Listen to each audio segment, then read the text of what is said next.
기도하겠습니다. 하나님 감사합니다. 우리가 말씀으로 무장할 수 있도록 이 시간도 불러주시니 감사합니다. 아멘. 하나님 말씀은 생명인 줄로 믿습니다. 아멘. 위에 선한 싸움을 싸우는데 가장 필요한 무기와 또 전신갑주를 입는 것인 줄로 믿습니다. 아멘. 이 시간 하나님 성령에 대해서 말씀을 같이 나눌 때 하늘의 그 지혜로 성령의 역사로 하나님의 사람으로 온전히 세워지도록 축복하여 주옵소서. 기도를 주께 맡겨드립니다. 정말 말씀 한 절 한 절이 꿀성이처럼 달아지게, 또 위경 중에 말씀을 보내셔서 건지시고 치유하신다고 했사오니 그런 고침받고 또 강건해지는 시간 되도록 역사하여 주옵소서. 감사드리오며 예수님의 이름으로 기도하옵나이다. 아멘. 오늘은 12과 성령 주제를 가지고 우리 살펴보도록 하겠습니다. 우리 지난번에 우리 생명의 삶 하다가 못한 것이 있잖아요. 하다가 중단됐는데 그때 11과까지 했습니다. 그래서 오늘부터 하는 것은 이제 우리 나중에 같이 합류하신 분이나 또 전에 한번 하다가 중단되셨던 분이나 이제부터 똑같이 새롭게 나가는 과입니다. 네, 그래서 이제는 다시 한번 이제 출석도 제가 다 이렇게 체크를 할 거예요. 나중에 못 들으신 분은 올린 유튜브 그것들로도 확인을 이렇게 하겠습니다. 예, 우리 지문을 같이 한번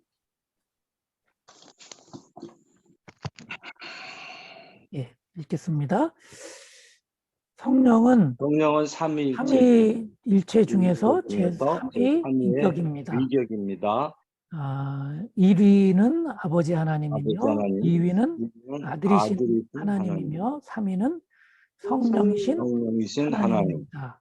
그래서 우리 과가 그 앞에 10과는 하나님, 성부 하나님, 11과는 성자 하나님, 예수 그리스도, 12과는 성령 하나님, 이렇게 세 과를 살펴보고 있습니다. 성령을 소홀히 할 때 우리는 영적 능력을 받지 못합니다.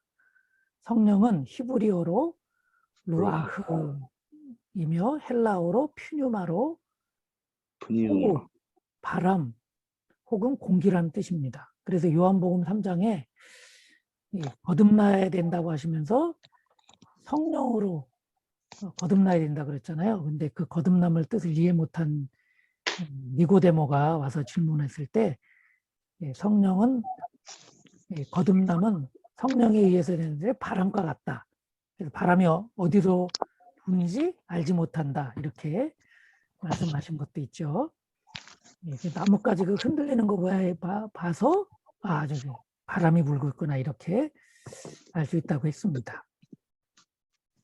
이 삼위일체는 신비죠, 신비. 그래서 우리가 이 물질계에서 1차원, 2차원, 3차원 시간과 공간으로 되어 있는 이 3차원의 세계에서는 정말 이 영이신 하나님을 이해를 못해요. 아무리 설명을 해도 삼위일체를 다 설명할 수 없어요. 그래서 성경에는 나오지 않지만 삼위일체 이런 용어로서 이렇게 담아내고 있는데, 그래서 이거 잘못 이해해서 이단도 여기서 많이 생겨납니다. 삼위삼체라든지 뭐 이런 것들.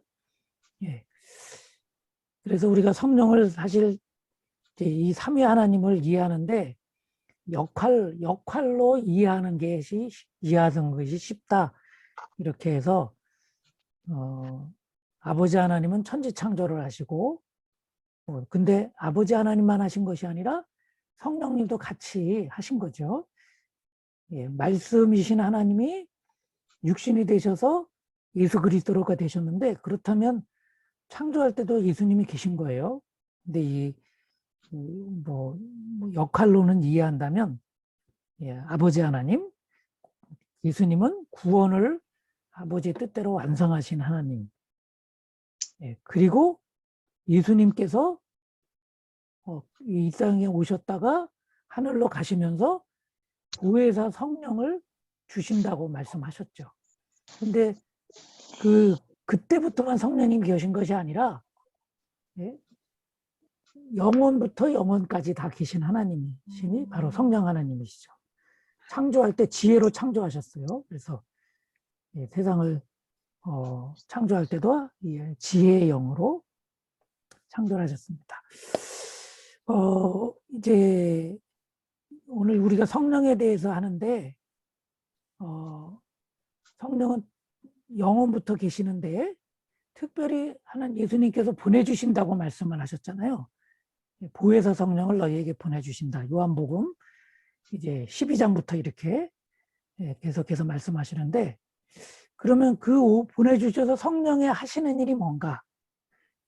지금 드리는 말씀이 가장 중요한 말씀인데, 성령을 충만함을 받아서 성령의 기름 부음을 인치힘을 받아서 불의와 같이 갈라지는 성령의 역사가 각 사람의 머리에 막 다 그렇게 사도행전 2장에 나타났는데, 그렇게 성령을 보내주시고 부어주셔서 하시는 한 일이 뭐냐면 예수님이 하신 일을 한 겁니다.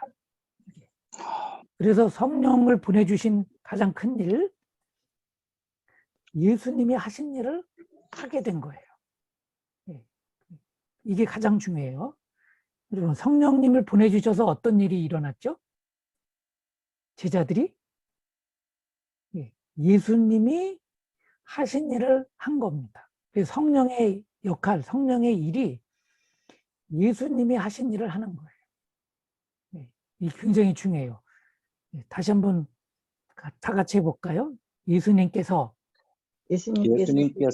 하신 일을 하는 것이다. 하는 것이다. 이 성령의 일이 바로 예수님께서 하신 일을 우리에게 하게 하시는 거다 이겁니다. 그런데 이제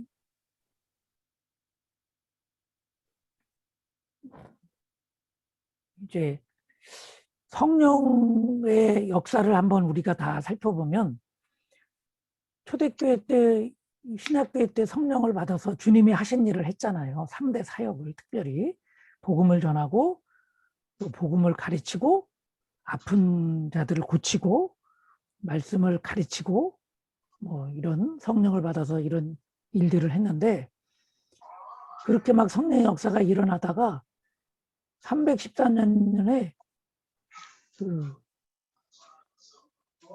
이 기독교가 국교가 됐어요. 전에는 예수님 믿으면 순교를 당하기까지 하고 뭐 사자굴에 던져지기도 하고 뭐 화형을 당하기도 하고 그러다가 313년에 기독교를 국교로 공인했어요. 이 국교가 됐다는 말은 그 나라에서 태어나는 모든 이들은 세례를 받아야 되는 거예요. 이런 세례를 그래서 전에는 정말 세례 믿으면 그 공동체에서 쫓겨가 나가고, 유대교였을 때는 쫓겨나갔잖아요. 기독교라고 하면.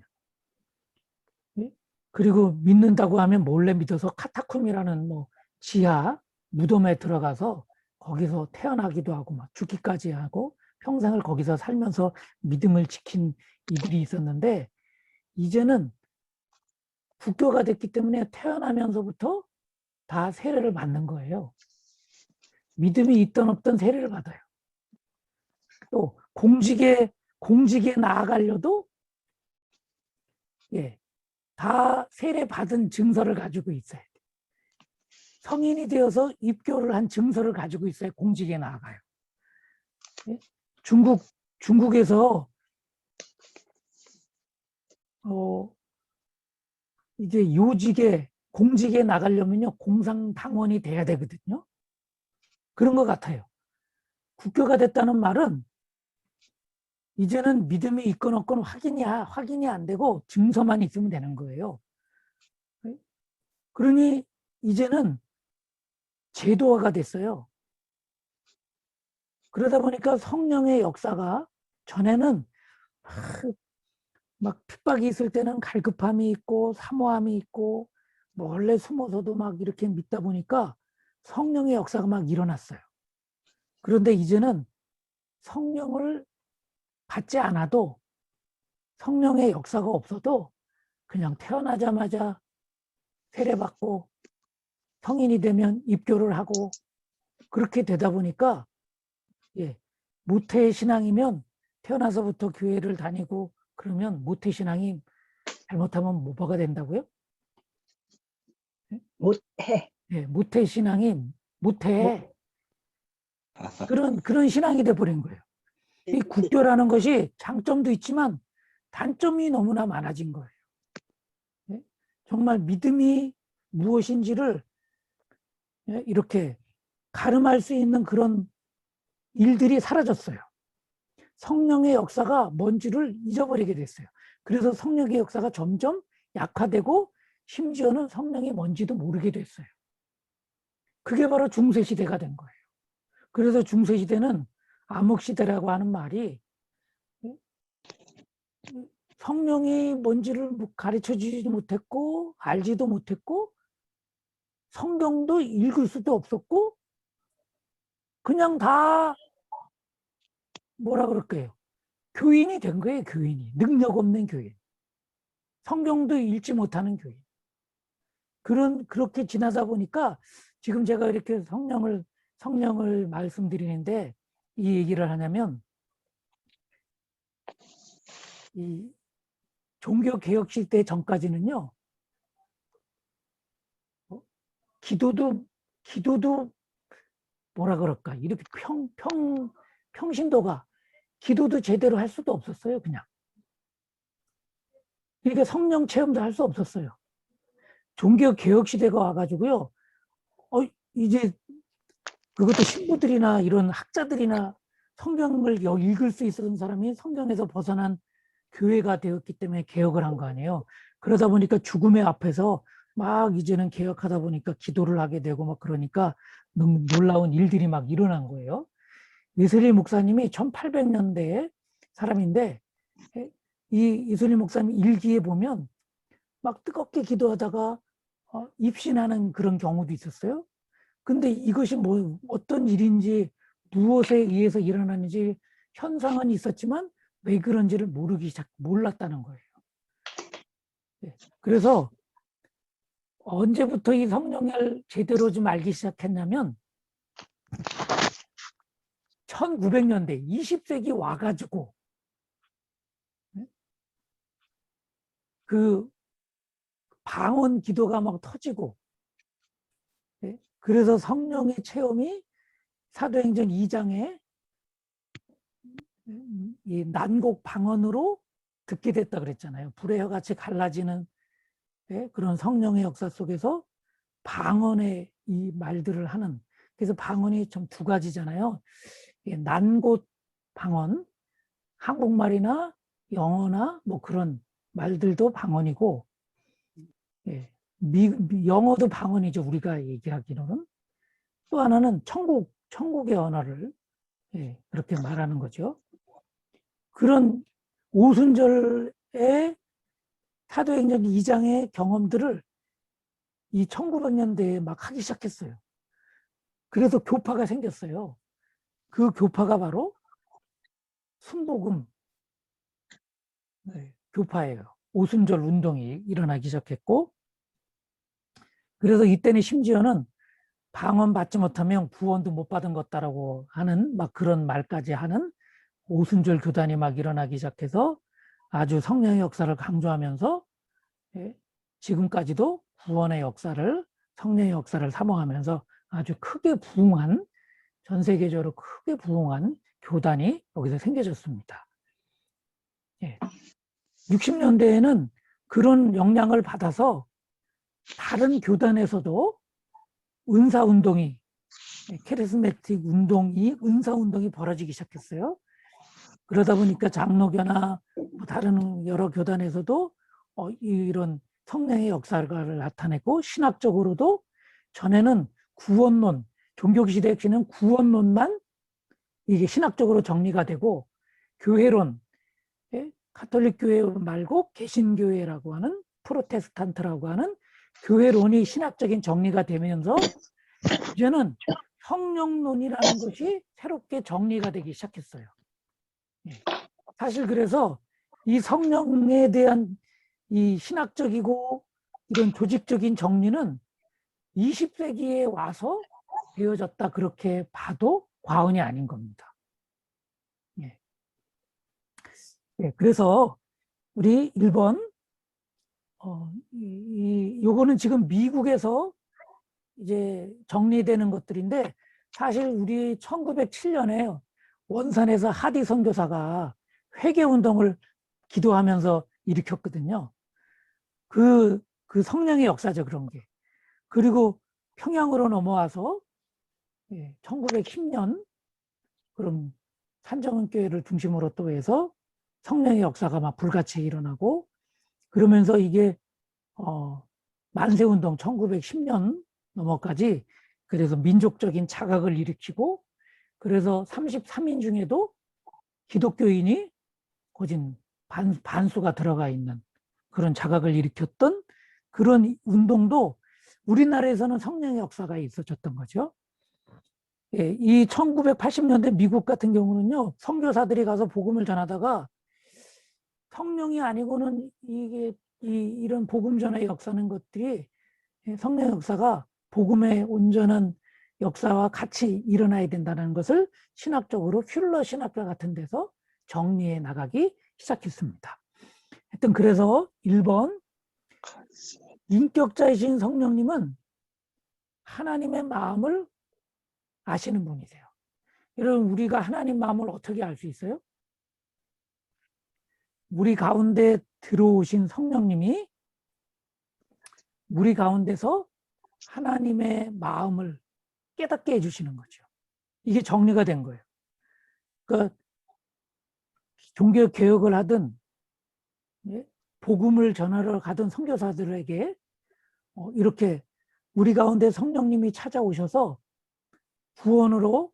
구원의 역사를 일으켜 줌과 함께 하나님의 마음을 하나님의 그 생각을 우리 가운데 부어주신다 이것입니다. 그래서 고린도전서 2장 11절 같이 읽어보겠습니다. 사람 속에 있는 그 사람의 영이 아니고서야 누가 그 사람의 생각을 알 수 있겠습니까? 그와 같이 하나님의 영이 아니고는 아무도 하나님의 생각을 깨닫지 못합니다. 그래서 우리 가운데 성령님이 들어오셨잖아요. 영접함으로. 그래서 우리 가운데 계신 성령님이 하나님의 생각, 하나님의 마음을 우리 가운데 깨닫게 해주시는 그 역사를 일으키는 거죠.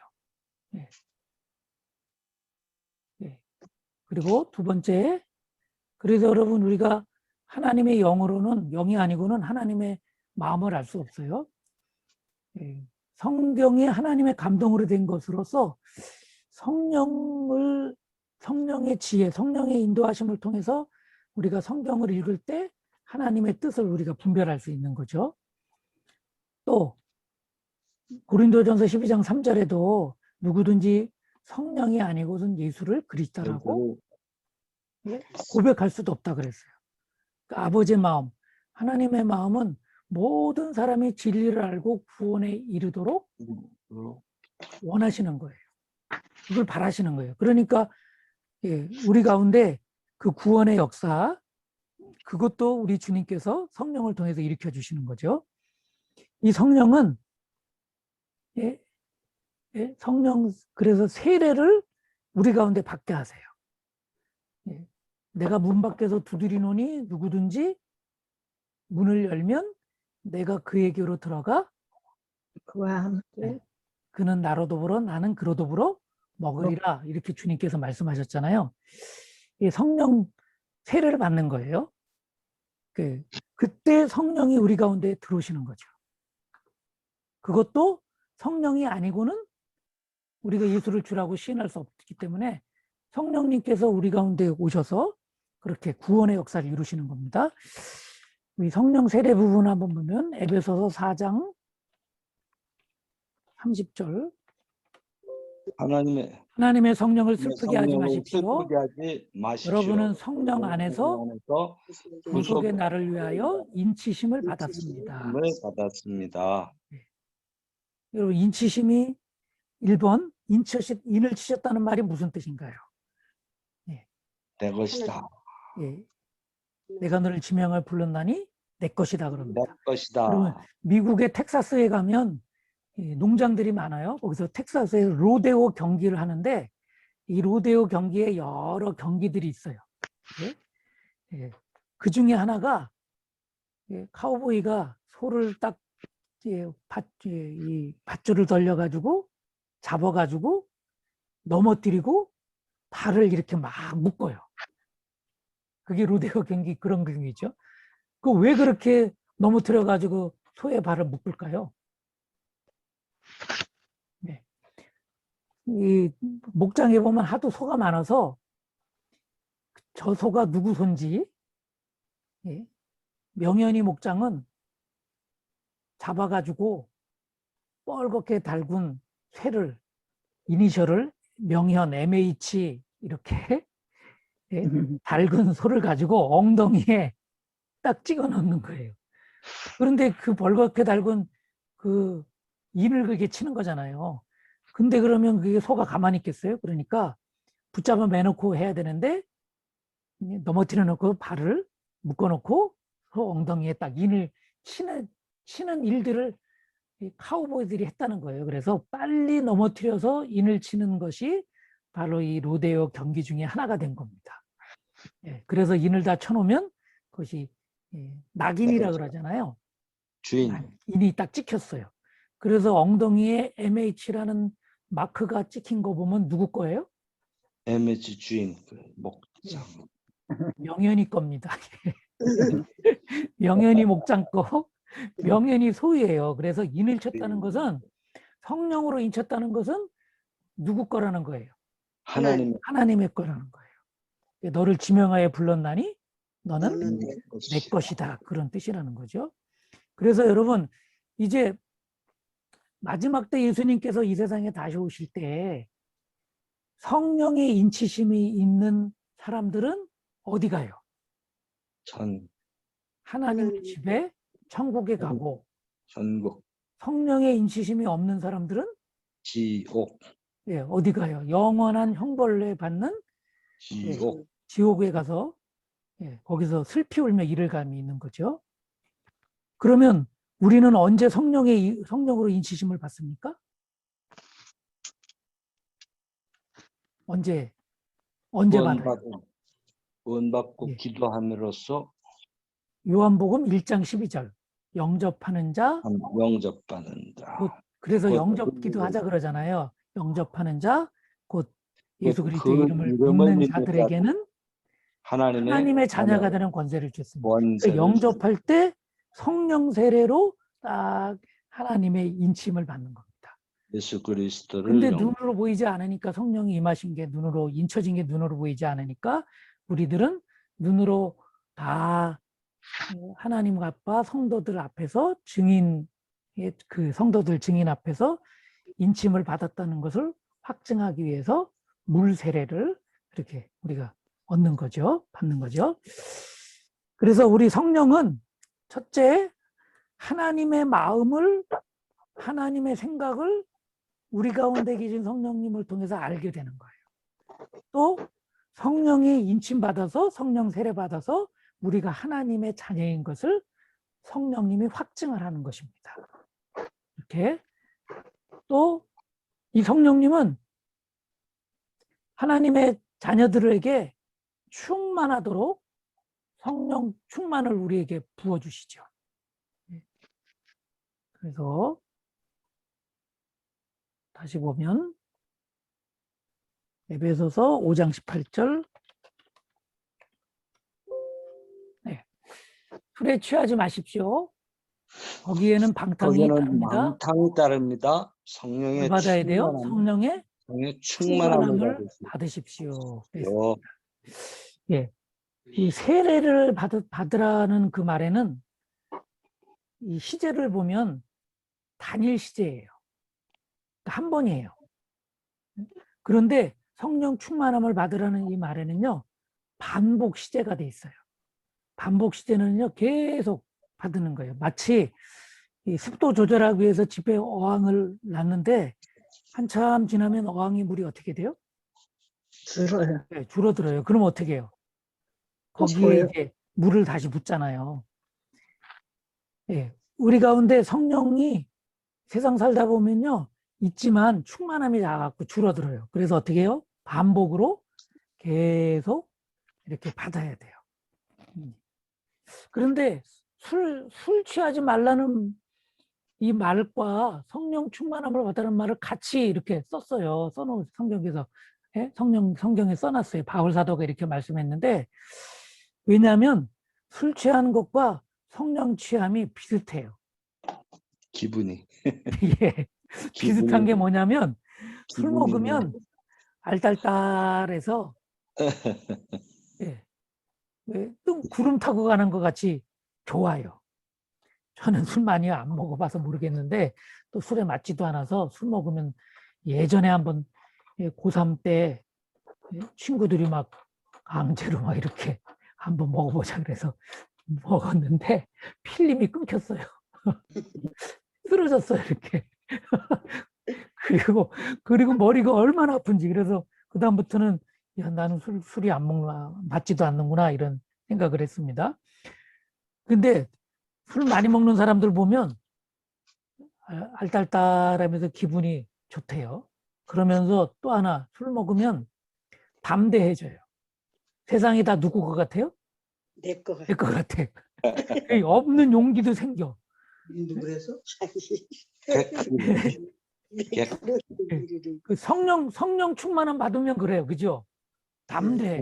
하나님 그- 내 편. 그래서 성령 충만함 받은 사도들이 맨 처음에는 그냥 뭐 도망 다니다가 죽을 줄 알고서 막 문 다 닫고 숨어 있다가 담대하게 예수 그리스도의 이름을 증거했죠. 예? 너희들 예수님 전하면 죽을 거야. 그랬더니 예? 그 죽음도 뭐 아랑 것 없이 담대하게 복음을 전했습니다. 예. 그런데 또 하나 중요한 게 있어요. 술 취하는 건요, 이런 기분이 좋고 용기 있고 이런 담대함 얻으려면요, 어떻게 해야 돼요?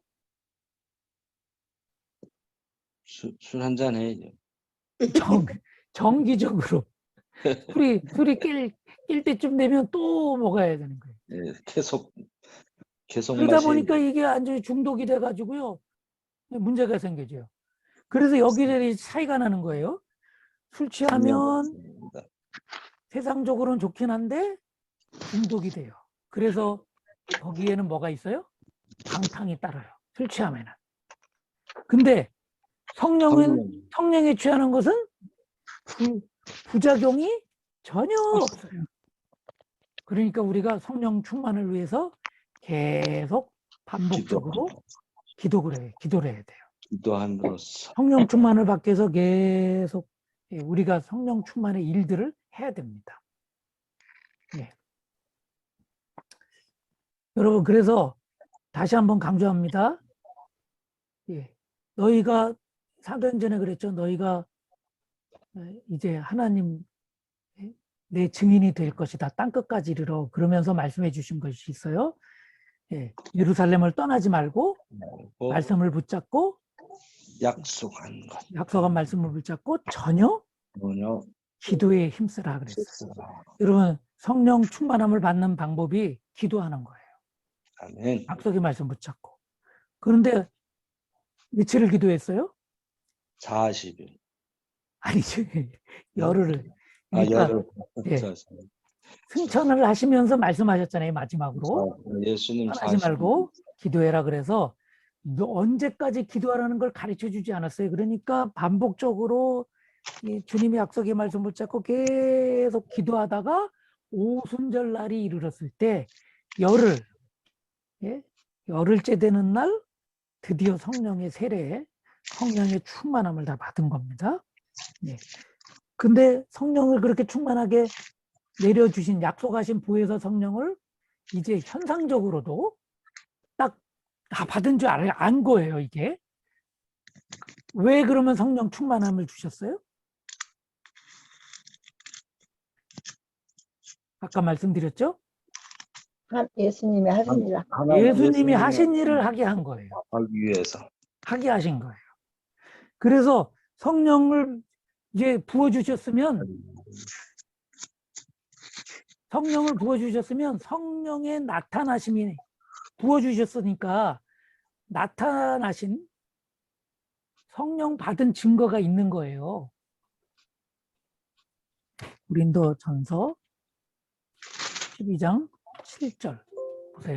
각 사람에게 성령을 나타내 주시는 것은 이게 성령을 받았는지 받지 않았는지 사람들이 보면 안다는 거예요. 그렇게 나타나는 증거를 주셨어요. 그게 바로 은사예요. 증거. 그렇게 은사를 주신 것이 뭐예요? 이유가 뭐예요? 공동 이익을 위한 거예요. 공동위. 공동이익. 요거는 개역 개정에 보면 유익을 위한 것이다 그랬어요. 예? 유익. 유익을 그래서 이걸 풀어 쓴 건데 공동이에요. 개인이 아니라 어떻게 해요? 모두와 같이 좋은 것을 나누도록 주신 거예요. 예. 여러분 성령은 왜 주셨느냐? 그래서 나누냐 그럼? 예수님이 하신 일을 하게 알게 주신 거예요. 옛날에 예수님이 하신 일이 무슨 일이에요?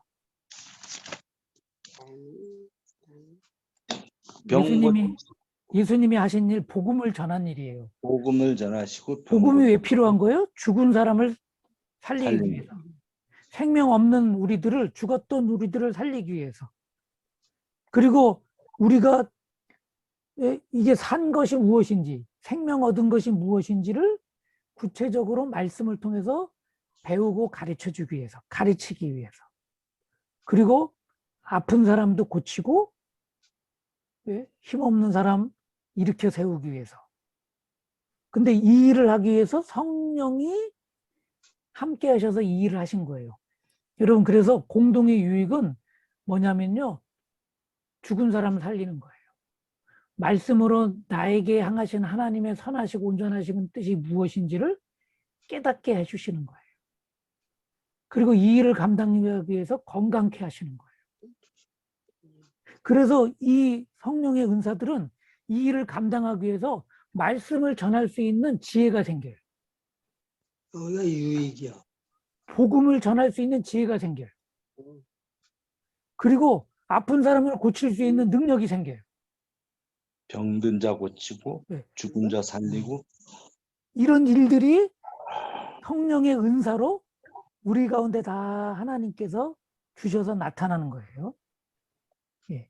그리스도의 공동체의 공동 이익을 위해서 주시는 것이 성령의 은사다. 예. 그래서 성령의 여러 가지 은사는 다양해요. 하나가 아니에요.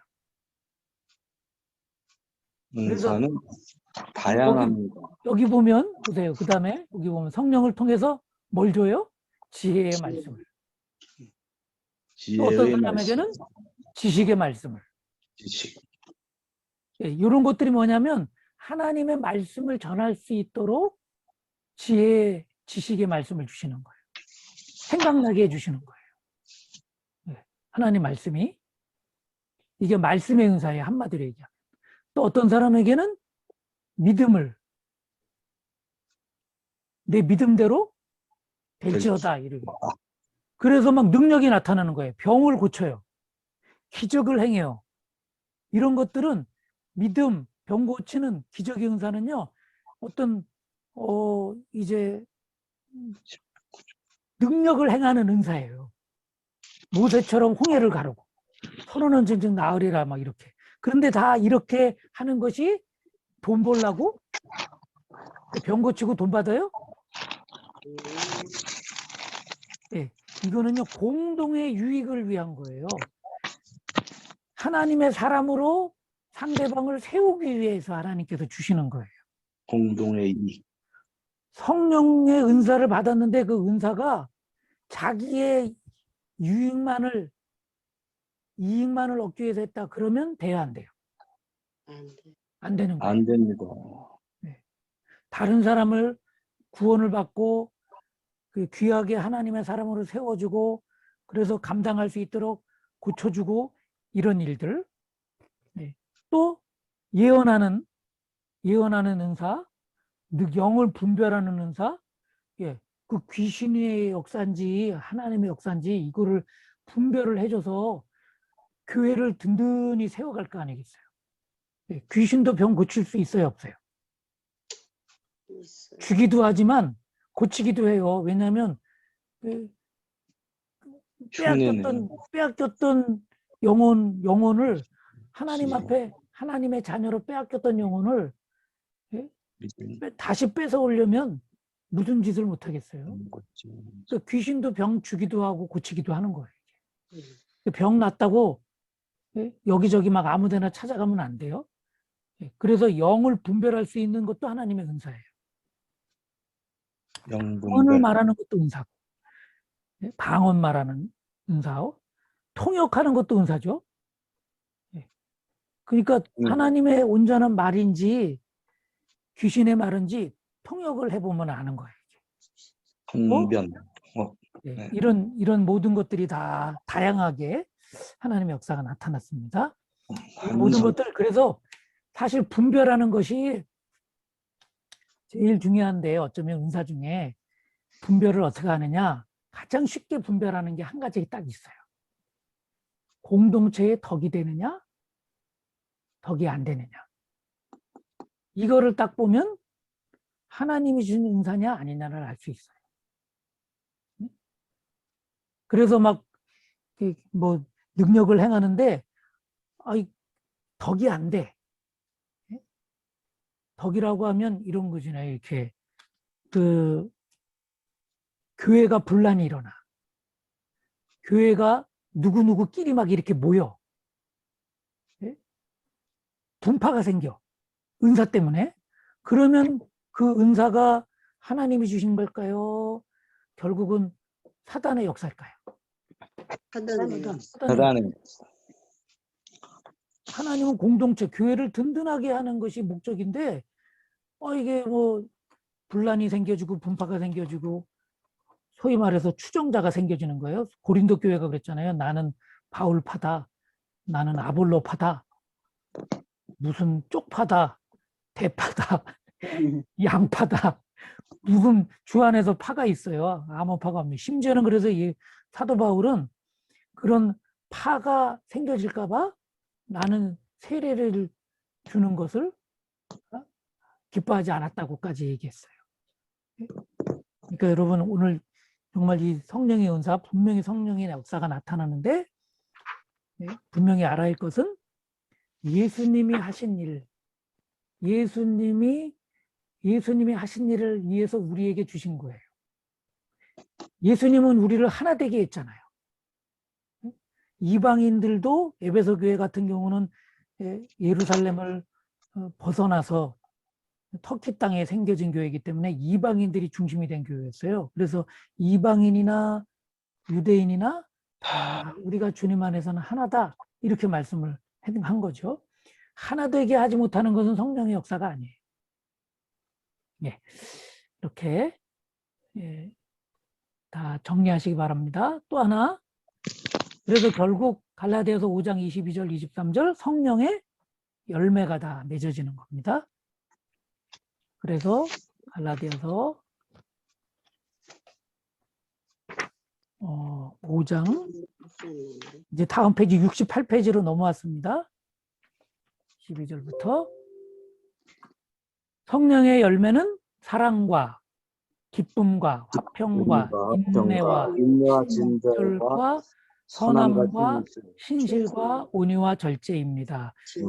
우리가 여태까지 읽었던 거는 개역 개정으로 읽어서 그 개역 개정으로 다시 한번 말씀드리면 사랑과 기쁨은 희락이라 그랬죠. 희락과 화평과 인내는 오래 참음이라고 번역돼 있죠. 친절과, 이 친절은 자비라고 번역돼 있습니다. 자비속. 우리 장로님 담당한 속이 자비속입니다. 예, 자비롭다는 것은 친절하다는 거예요. 선함은 뭐예요? 양선과예. 염소는 자꾸 들이받는데 양은 선해요. 그래서 양선과. 신실은 충성입니다. 충성스러운 거, 신실한 거. 온유절제랑 똑같아요. 이런 것들이 열매가 다 이제 나타납니다. 그런데 여러분, 열매를 맺으려고 애써야 될까요? 애쓰지 말아야 될까요? 애를 써야죠. 예, 써야 되겠죠. 예. 그런데 계속 애쓰다가는 잘못되기가 쉬워요. 왜냐하면 애는 누가 써요? 내가 쓰거든요. 그래서 여러분 이게 성경의 진짜 중요한 여기 포인트인데 요한복음 15장에 예수님이 나는 포도나며 너희는 가지니 예, 그 포도나무 가지에 포도송이가 이렇게 달리잖아요. 열매가 달려요.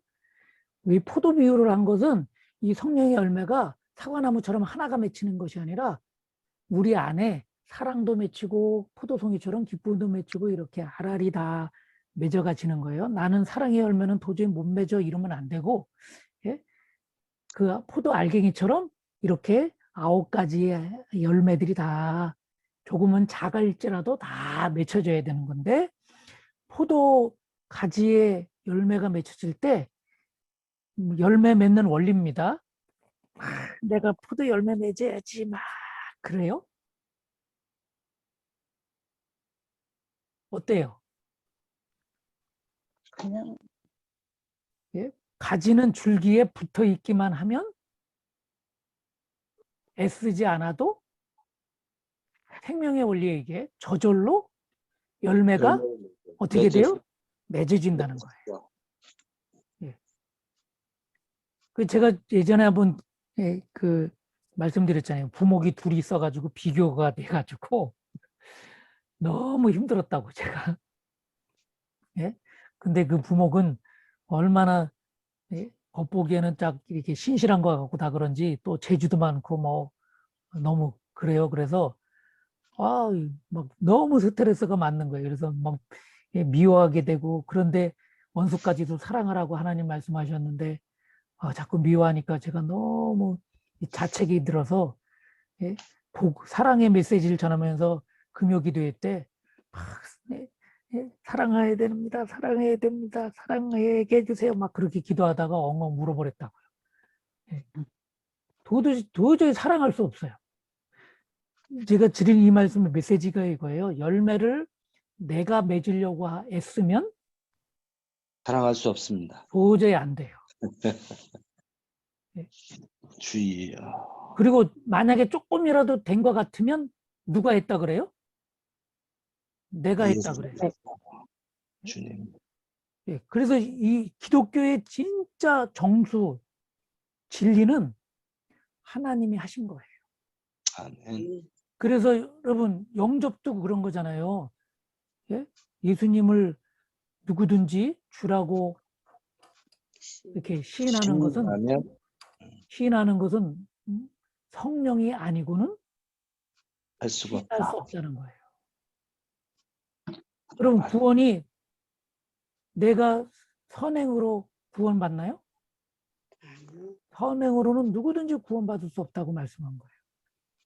그래서 오직 하나님의 은혜, 모든 것을 십자가에서 우리가 아무것도 할 수 없기 때문에 죽을 수밖에 없고 죽었던 이가 무슨 감각이 있겠어요? 아무것도 할 수 없기 때문에 우리 주님께서 전적으로 우리를 살리시기 위해서 십자가에서 다 완성해 놓으셨어요.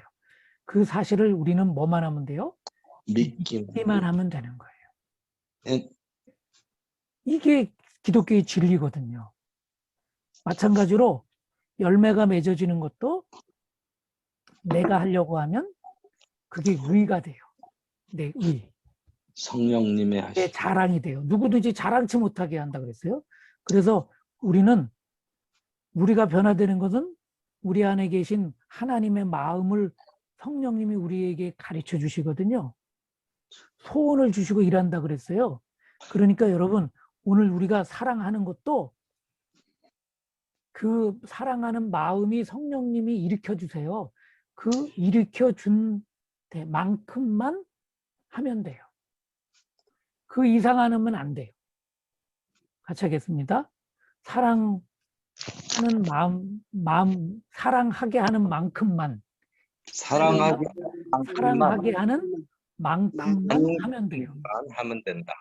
그게 성령의 열매를 맺는 성경적인 방법이에요. 소원하는 대로, 소원을 주시면 소원하는 대로만 하게 하는 겁니다. 이게. 맺으려고도 하지 말고, 열매를 맺으려고 하지 말고, 실하게 열매를 맺으려고 하지도 말고, 예? 그렇게 기쁘지도 않은데 계속 기쁘려고 막 하니까 이게 막 억지로 되는 거예요, 이게. 그런 것은 이게 뭐가 문제가 있어요. 여러분, 억지로 기쁘게 하려니까 술 마셔. 억지로 기쁘려고 하니까 안 되니까 마약 맞아요. 그러니까 내 안에서 주님이 주시는 기뻐하라고 하는 그 기쁨, 그 말씀을 묵상하면서 거기까지만 기뻐하면 점점 열매가 충성스럽게 다 이제 맺어지고 자라가고, 예, 단맛이 들고 그렇게 된다는 거죠. 예. 온유 한번 보실까요? 온유가 열매인데 이 온유의 뜻은 이겁니다. 힘은 있지만 쓰지 않는 거예요. 배려하고 섬겨주는 것. 네. 겸손하게. 여러분, 모세가 지도자였잖아요. 백성이 지도자였어요. 그런데 온유함이 전에는 왕자였어요. 그러니까 사람을 죽여도 돼요. 그래서 모래에 묻어놨어요. 근데 그렇게 그 힘을 나중에는 써야 안 써요. 안 써. 그래서 온유 지면에 모든 승하였더라. 사람보다 온유가 승하였다 그랬어요. 승하였더라. 쓰지 않는 거예요. 예수님도 온유하셨어요. 천군 천사를 12영이나 되는 영을 동원해가지고, 예, 못 박는 사람들, 반대하는 사람들 다 죽일 수 있었지만 주님은 그렇게 하지 않으셨어요. 그러니까 예수님이 가장 온유하신 거예요. 그 예수님. 그러니까 우리가 힘이 있어요. 권력이 있어요. 대통령이 되면 얼마나 큰 권력이 있어요? 근데 온유한 대통령은 그 권력을 함부로 쓰지 않는 거예요. 그게 진짜 온유예요. 네. 여러분, 근데 한번 보세요. 2번 성령의 열매는 이웃과의 딴딴해서 맺어지는 것입니다. 이 딴딴이 뭘까요? 섬김. 예. 성령의 이 딴딴은 뭐냐면요, 관계입니다. 관계. 예. 여러분, 우리가 이 과를 맨 처음 공부할 때 처음에 서론에서 가장 중요한 게 뭐라 그랬어요? 앞에 한번 펼쳐보세요. 신앙생활에서 가장 중요한 것, 관계다. 서로의 관계. 구원도 관계로 설명하는 거예요. 관계가, 하나님과의 관계가 어떻게 됐어요? 끊어진 게 죽은 거고, 간절된 하나님과의 관계가 연결된 게 산 거예요. 생명을 얻는 거, 사랑. 예, 생명을 얻는 거. 이웃과의 관계가 끊어진 게 이웃을 도외시하는 거예요. 단절. 예, 이웃과 단절된 거예요. 그래서 독불 장군이 되는 거예요. 근데 여러분, 이 열매는 사랑, 기쁨, 화평, 오래 참는 거, 자비, 선한 거, 충성스러운 거, 온유한 거, 절제는요, 다 어디 속에서 맺어지냐면 관계 속에서 맺어진다. 그럼 여러분, 내가 내 안에 온유가 어느 정도 있는지 어떻게 분별이 돼요? 혼자 주여. 있을 때, 무인도에 혼자 있을 때 온유한 게 분별이 될까요? 관계가 있을 안 돼. 이웃이 있을 예. 때 이웃과 부부지간에 힘이 더 누가 세요? 대체로. 대체로 아내가 더 씁니다. 예, 아내가 장로님 그러면 방권사한테 집니다. 예, 아내가 주먹이 더 세다고 그래요. 예. 그러면 남편이 뭐 한마디 했어. 그러면 까불고 있어 하고 주먹으로 때리면 때릴 수도 있어요. 그런데 온유한 방권사님이 때리지 않아. 그럼 그 관계 속에서 그 온유가 드러나는 거예요. 만약에 성질 부려가지고 때렸다. 그러면 방권사님이 온유해요? 여러분, 이 관계 속에서 드러나는 거거든요. 그래서 성령의 열매는 이웃과의 관계 속에서 맺어지는 거예요. 드러나는 거예요. 더 충실해지는 거예요. 예. 그러면 성령님 아까 이제 성령님이 왜 부어주세요? 주님이 하신 일을 하게 하려고. 이것은 공동의 이익을 위해서 주신다 그랬어요. 혼자가 아니에요. 성령의 열매가 그럼 어떻게 맺어져요? 부부 사이에서, 교회의 여러 성도들 사이에서, 이웃 사이에서 예? 맺어지는 거예요. 그런데 우리 안에서 성령님께서 우리에게 말씀하시잖아요. 아버지의 마음을 주시잖아요. 소원을 일으켜 주세요. 사랑하라고 마음을 주세요. 마음의 소원을 이루시고 그 소원까지만 하면 된다는 거예요. 그 이상 하지 마시고 애쓰지 말고. 아멘.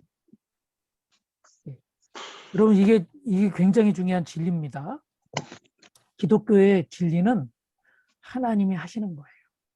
내가 하는 게 아니고 성령의 열매도 내가 맺는 것이 아니라 하나님 하는 거예요. 그래서 열매를 맺으려고 애를 써요, 안 써요? 안 쓰. 안 써요. 안 쓰. 뭐만 하면 돼요? 주님을 더 바라보면 돼요. 닮을. 네?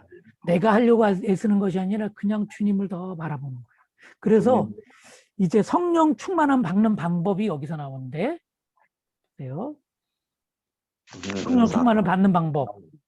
성령 충만함을 받지 못하면 열매도 못 맺는 건데, 성령의 은사도 나타나지 않는 건데, 어떻게 하면 성령 충만을 받느냐? 첫 번째, 성령 충만함을 사모하는 거예요. 성령 충만을 사모 계속. 예. 여러분, 성도님들이 하나님이 좋으신 분이라서 성도에게는 좋은 일만 일어나야 되나요? 가끔가다 안 좋은 일들이 일어나잖아요. 그죠? 네? 성도님들이 하는 일이 실패하는 일이 있잖아요. 많아요. 네, 많아요. 왜 실패하게 하나님이 하실까요? 좋으신 하나님이.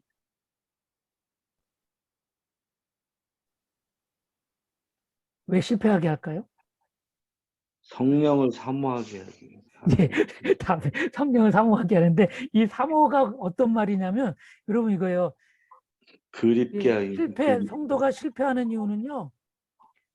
자기를 버리라고 하나님께서 가르쳐 주시기 위해서 그런 자기 믿죠. 하나님 믿더라고. 거예요. 네. 자기 힘으로는 안 된다는 거. 그래서 하나님만 바라보라고. 하나님만 사모하라고. 예. 그래서 실패하게 만드는 거예요. 힘써도 안 되고 울어도 안 되고 예. 만약에 뭐가 된 것 같으면요. 야, 내가 했다고 생각할 것 같으니까 하나님께서 정말 복은요. 예. 내가 한 것은 실패하게 하나님께서 만들어주세요. 그게 섭리예요. 그래서 뭘 깨달으라고? 예. 자기를 내려놓고 자기를 버리게 해서 하나님만 더 바라보고 사모하고 의지하게 만들어주는 겁니다. 예. 예. 그래서 천부의 의지 없어서 손들고 옵니다. 손들고 가요. 기도거든요, 이게. 여러분, 성령 충만을 기도하면서 사모하는 거예요. 내가 다른 것 바라보지 않고, 내 힘으로 하지 않고, 세상 의지하지 않고, 권력 의지하지 않고, 하나님만 바라봅니다. 의지합니다. 이렇게 하나님만 사모할 때 성령 충만함이 나타나는 거죠. 두 번째, 예, 의식하는 회개. 죄를 회개하는 의식하는 거예요. 회개. 아까 의식하는 포도나무 비유했는데요. 예, 축복의 파이프도 마찬가지예요. 수도꼭지 여러분 틀면 어떻게 돼요? 물이 나와요. 물이 나와요. 근데 여러분 틀고 틀다는 것을 보면 그 안에 보면 수도꼭지에 이렇게 예? 돌리면 막혀 있던 것이 조금 열리면서 물이 나오는 거예요. 그러니까 수원재만 연결돼 있으면 틀기만 하면 나오게 돼 있거든요. 하나님과의 통로, 하나님과의 연결된 파이프가 막혀 있으면 안 나오는 거예요. 예. 왜 막혀 있어요? 죄 때문에 막혀 있는 거예요. 죄가 있어서 죄. 그래서 그 죄가 죄를 다 회개해야 돼, 열어야 돼요. 그러면 하나님께서 성령을 어떻게 해주세요? 부어주세요. 부어주시는 막혔기 때문에 안 부어주시는 거거든요. 기름 붓듯이 부어주시는 그거를 열어야 돼요. 그 여는 것이 바로 의식하고 있는 죄를 회개하는 거예요. 회개. 기도하며 회개. 주여. 이 방언이 루사하고 이제 내 생각을 내려놓는 거 아니에요. 근데 의식을 하지 않고 하는 게 방언이 되는 거예요. 방언 받는 방법 중에 한국말로 기도하지 않으면 돼요. 한국말로 기도하는 거는요, 의식적으로 내가 말을 생각으로 만드는 거예요. 그래서 그 의식이 내 생각을 사로잡고 있어요. 근데 방언은 의식을 놓는 거예요. 그래서 그게 바로 내 생각을 놓는 거하고 똑같아요. 내 생각을 놓아주면 하나님의 부어주심이 있어서 성령이 역사가 나타나는 거예요. 그래서 모든 은사의 문이 방언기다라고 말씀하는 거죠. 근데 통역이 중요한 것은 뭐냐면 방언을 막 하다 보면 통역이 되면 그 알지 못하는 것이 의식이 되는 거예요. 깨달아지는 거예요. 아, 이게 이거구나. 아멘. 그래서 방언하는 사람은 통역하기 위해서 기도하는 것이라서 하나님의 생각들이 이제 읽혀지기 시작하는 거예요, 방언이. 그래서 방언이 되게 중요한 겁니다. 그래서 여러분 기도할 때 막 기도하다가 방언으로 딱 의식적으로 떼어나는 게 있어요, 이렇게. 그때 그 주님이 주시는 그 의식에 깨달아진 죄를 회개하면 더 큰 하나님의 역사가 일어나는 거예요, 그때. 아멘.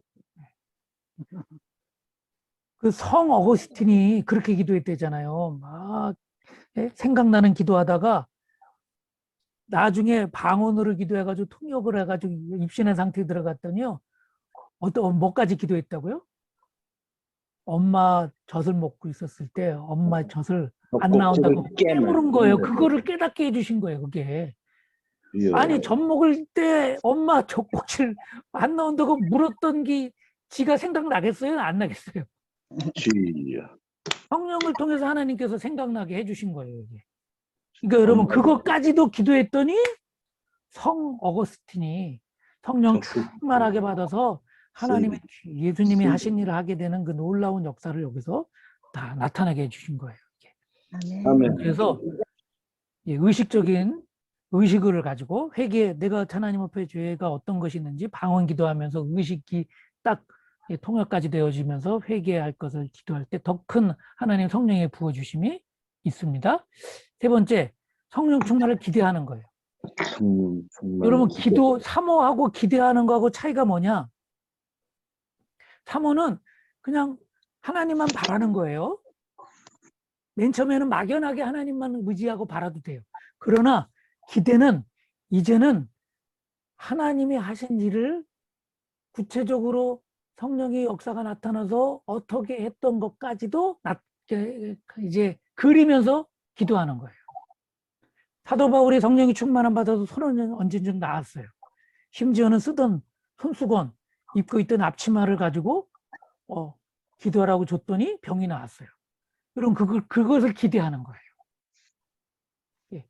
여러분 손을 얹으면 낫는다는 하나님 말씀이 있으니까 내가 손을 얹으면 나을 것이다라고 기대하는 거예요. 내게 능력 주신 자 안에서 모든 것을 할 수 있다고 하셨으니 어떻게 해요? 기대하는 내가 거죠. 모든 것을 할 수 있다고 기대하는 거예요. 그렇게 기대하면서 기도하면 성령 충만함의 역사, 응답을 얻는다. 실제로 그렇게 되어지는 역사가 딱 나타나요. 일어난다. 네. 그리고 마지막에 가장 중요한 거, 순종. 절대 순종 그럴 수 하나님 말씀하셨으니 그대로 되어진다. 절대 이게 믿어야 돼요. 예, 우산 없는 기도 있잖아요. 우산 없는 기도. 기도는 열심히 했는데 비 오게 해달라고 기도는 막 했는데, 예, 그래서 이제 뭐 40일 작정하면서 기도했는데 마지막 날 꼬마애가 기도 시간에 오는데 우산을 가지고 온 거예요. 그래서 아, 너 왜 우산 가져왔어? 아니 우리가 기도를 왜 했어요? 비가 오게 올 해달라고. 믿습니다. 비가 올 줄 믿습니다. 어린아이만 믿었어요. 예? 오늘 우리들이 우산 없는 기도를 너무 많이 해요. 순종하지 않는 기도. 어린아이만 그래서 비 안 맞고 갔대. 우산 들고 나중에 기도 맞춰서 비 주셔서. 여러분, 그러니까 여러분, 기도한 것은 반드시 이루어진다. 주님께서 주신 줄로 믿으라. 그다음에는 그러니까 그 순종하겠다는 결단을 가지고 기도하면 그렇게 하나님께서 성령 충만을 다 채워주신 줄로 믿습니다. 아멘. 6번 성령께서 하시는 일, 역사가 무엇인지를 다음 성구를 찾아서 그 요점만 기록하십시오. 그래서 이게 숙제입니다. 여러 가지 이제 요한복음 15장 26절을 한번 찾아볼까요? 요거 한 번만, 요거만. 예수를 위하여 증언하셨다. 주여. 요한복음 15장 26절. 성령님이 하신 일입니다. 내가 아버지께로부터 너희에게 보낼 보혜사 곧 아버지께로부터 아버지께로부터 오시는 나오신 진리의 영이 오시면, 이게 성령이잖아요. 성령님이 오시면 그 영이 그가 나를 증언하실 것이요. 나를 위하여 증언하실 것이다. 이 나가 예수님이에요. 예수님 말씀하셨으니. 그래서 성령이 하시는 일이 뭐예요? 예수님을 증언하게 할 수 있다는 거예요. 우리 가운데 성령 충만함 받으면 어떤 일이 일어나요? 예수님을 증언하는 거예요. 네. 세상 죄를 죽어간 하나님의 어린 양이 되어서 우리의 죄를 다 지고 가셔서 십자가에서 우리의 죄를 다 대신 용서해 주셨다. 이렇게 증언하는 거예요. 아멘. 이 일이 성령님 오시면 하신다는 거죠. 네, 그렇게 이거를 그러면 적는 거예요. 진리의 영 적고 예수님을 증언 이렇게 적으시면 돼요. 어렵다. 이걸 다 찾으셔서 적으시고, 여러분 돌아오는 주일이 무슨 주일인 거라 하냐 하면 성령 강림절입니다. 그리고 부활절을 지났잖아요. 그리고 오순절 날이 된 거예요. 부활절 지나고 보혜사 성령을 약속해 주신, 그래서 기도했더니 임했던 오순절 날 성령 강림절이 돌아오는 주일이에요. 그러면 2000년 전에 뭐가 임했어요? 성령이 다 임했어요. 여러분, 그래서 오늘 성령이 하시는 일, 이것들을 다 적고, 요 중에 한 가지만 성령 충만함 받기 위해서, 성령이 하시는 일을 위해서 여러분 기도를 하세요. 언제까지? 다음 주까지. 숙제예요, 이거. 요거 하나씩 적고, 그 중에서 하나님 성령 강림절입니다. 성령 충만합니다. 그래서 이 다음 주에는요, 웨슬리 회심 주간도 있어요. 웨슬리가 목사 안수 받았지만 능력이 안 나타났어요. 구원의 확신이 없었어요. 그런데 이상하게 마음이 뜨거워지면서 1734년 5월 24일 회심하는 날이에요. 이상하게 뜨거워지면서 구원의 확신을 가지게 된 거거든요. 성령이 하시는 일이에요. 이게. 여러분, 그래서 그와 같은 성령이 충만함으로 나도 그 성령의 역사, 성령의 은사가 나를 통해서 나타나게 성령 충만하게 하나님 역사해 주세요 하고, 이 숙제하고 붙잡고 한 가지 붙잡고 기도를 계속 하시고 주일날 오시는 겁니다. 아멘. 그리고 계속 기도하시고 수요일날 숙제 검사. 오늘 체험을 나누는 겁니다. 이렇게 숙제 검사 하겠습니다. 숙제 검사. 하나님 아버지 감사합니다. 성령 감림절을 앞두고 우리가 성령에 대한 말씀을 들었습니다. 제도화되면서 정말 타성해져주면서 하나님 정말 성령의 일하심도 다 잊어버렸습니다. 종교 개혁이 일어나면서 하나님 기도하는 사람들을 통해서 이 교회가 새로워지고 또 20세기에 정말 성령의 기름 부음 속에서 성령론이 정리되면서 하나님 우리들이 정말 성령이 하시는 일, 주님 보내주신 약속하신 그 성령님을 통해서 주님이 하시는 일을 우리가 하게 하신 것 감사합니다. 복음을 전하게 할 수 있도록 능력을 주신 것 감사합니다. 하나님 아버지 정말 우리 가운데 심령이 뜨거워지게 하심을 감사드립니다. 아멘. 언제쯤 나으리라 하신 그 놀라운 역사가 있어지게 하신 것 감사합니다. 하나님 아버지 그렇게 사용받았던 이 웨슬리 목사님이 5월 24일 정말 회심의 역사가 일어났고 감리교회가 새롭게 되었습니다. 하나님 아버지 이 성령 감림 절기에 우리가 하나님 아버지 성령을 사모하며 한 주간 동안 집회도 하고 또 기도도 합니다. 오늘 주신 말씀 가지고 하나님 아버지 사모하며 아버지 우리의 통로 죄가 다 없어져서 주님이 부어주시는 모든 은혜와 은사를 덧입기를 소원합니다. 하나님 아버지 역사하여 주시옵소서. 아멘. 사람으로 온전히 세워져서 주님의 그 귀한 일들을 이 시대에 감당하는 모든 교회를 유익하게 하고 하나님 모든 성도를 아버지 더 새롭게 하는 덕을 끼치는 우리들이 다 되게 해 주시옵소서. 예수님의 이름으로 기도하옵나이다. 아멘. 아멘. 감사합니다. 감사합니다. 한 주간 동안 기도 수고하셨습니다. 감사합니다.